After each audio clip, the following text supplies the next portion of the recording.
Well, welcome to the program, everyone. We begin the day applying a very old phrase coined by Shakespeare, don't shoot the messenger, to our very modern lives online. Don't blame Facebook. But today, a German court ruled that platforms such as Facebook, which host content, are not responsible for what happens to that content. Now, the case involved a selfie taken by a Syrian refugee with the German chancellor 2 years ago. Harmless enough, right? Well, that photo became an iconic image connected to Germany's open-door refugee policy. It also became the target of terror propaganda and fake news producers. Anas Modomani, he's the refugee who took the selfie, says once he posted it, doctored images began appearing which linked him to terrorist acts. Suddenly, the refugee, with a job flipping burgers at McDonald's, had become the face of imported terror here in Europe. Modomani took Facebook to court. Today, a German court decided what a cyberspace Shakespeare would probably also advise. When it comes to misuse of the content that you post online, don't blame Facebook. It all started with this selfie. It shows Syrian refugee Anas Modomani with the most powerful woman in the world. But the picture with German Chancellor Angela Merkel has also been used in countless fake news articles shared on Facebook, like this one linking Modomani to last year's Brussels terrorist attack. They say I'm a terrorist. That's not true.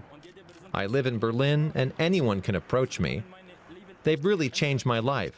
I can't go out alone. I'd live in fear. Anas Modomani and his lawyer reported the images to Facebook and asked the company to remove them. Facebook claimed it did, but the images can still be found on the platform today.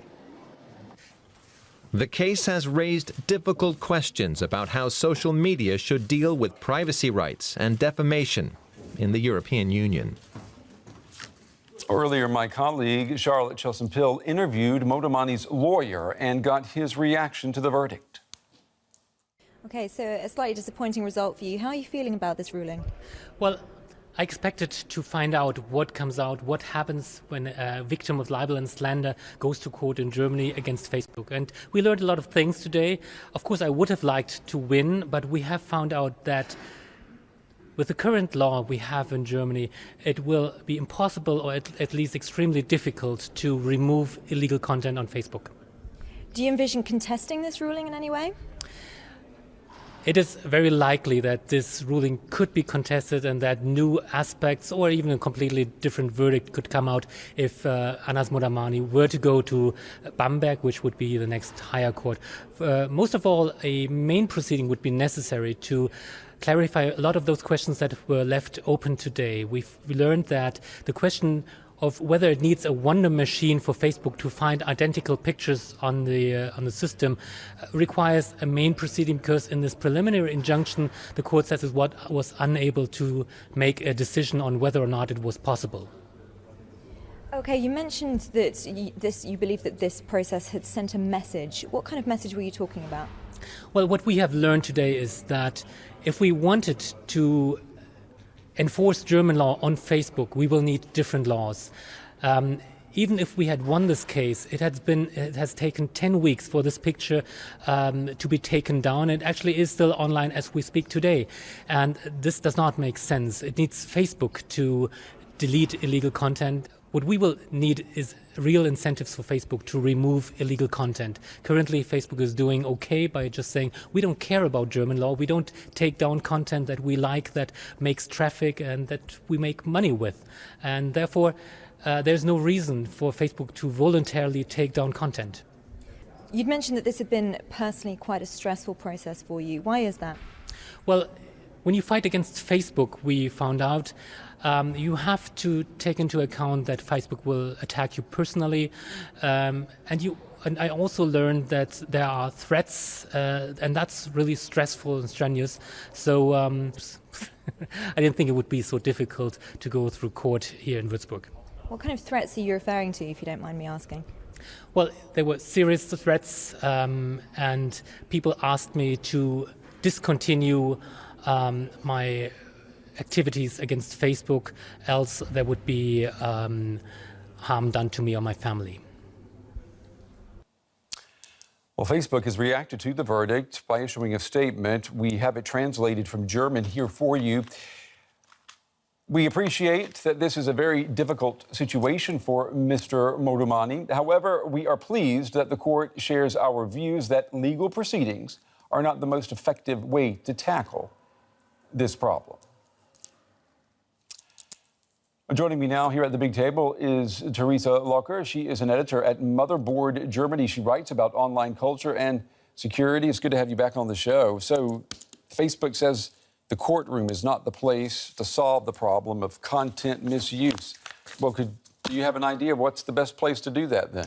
The courtroom when the respective legislation is in place, I hope, for Mr. Modomani and for everyone who has their rights violated. So you say new legislation is needed? I guess at some point we will need new legislation because, as the judge said, this case highlights the problems that personal rights have in the digital sphere. And it was pretty clear that these laws have not been written with social media networks around. This was why this trial was so tricky. Yeah, and it shows that maybe the courts also are trying to catch up with the cyber age. The attorney for the plaintiff said that Facebook was given a green light today to do nothing. I mean, is Facebook really doing nothing to fight these problems? Not nothing, but not enough, in my opinion. For example, it has been shown that they are actually very aware of the problem of the spread of fake news. Mm-hmm. First of all, Mark Zuckerberg denied that his company had anything to do with it in coming up to the elections in the US. Afterwards, they tweaked their trending topics to, for example, bump up the more reliable stories to give people an overview. And you can flag something if you think it's fake. Absolutely, and that's what happened as well. But also the company itself can do something about it. Well, I thought it was interesting. The court said that it would only issue an injunction or force Facebook to take down the photo if it thought that act would make a difference. And there they were talking about time and the fact that from the time that photo was posted until the injunction request was issued, I think maybe 3 days had passed. And in that time, the photo had been shared, thousands of times. So the court's also talking about time. Things happen almost too fast now. Right, they do. But on the other hand, this photo, for example, or these photos that Anas Modomani was taking Facebook to court about were so many different versions of him being portrayed as a terrorist. Right.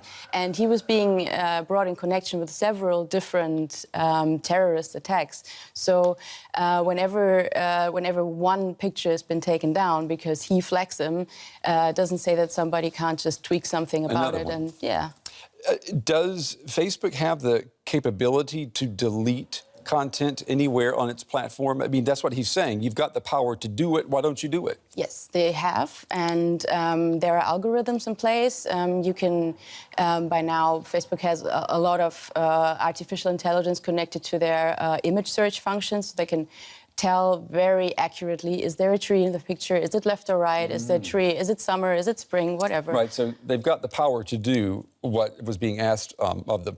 Now, last year, there was a global uproar when Facebook took down, there was an iconic napalm girl photo from Vietnam. You see it right here.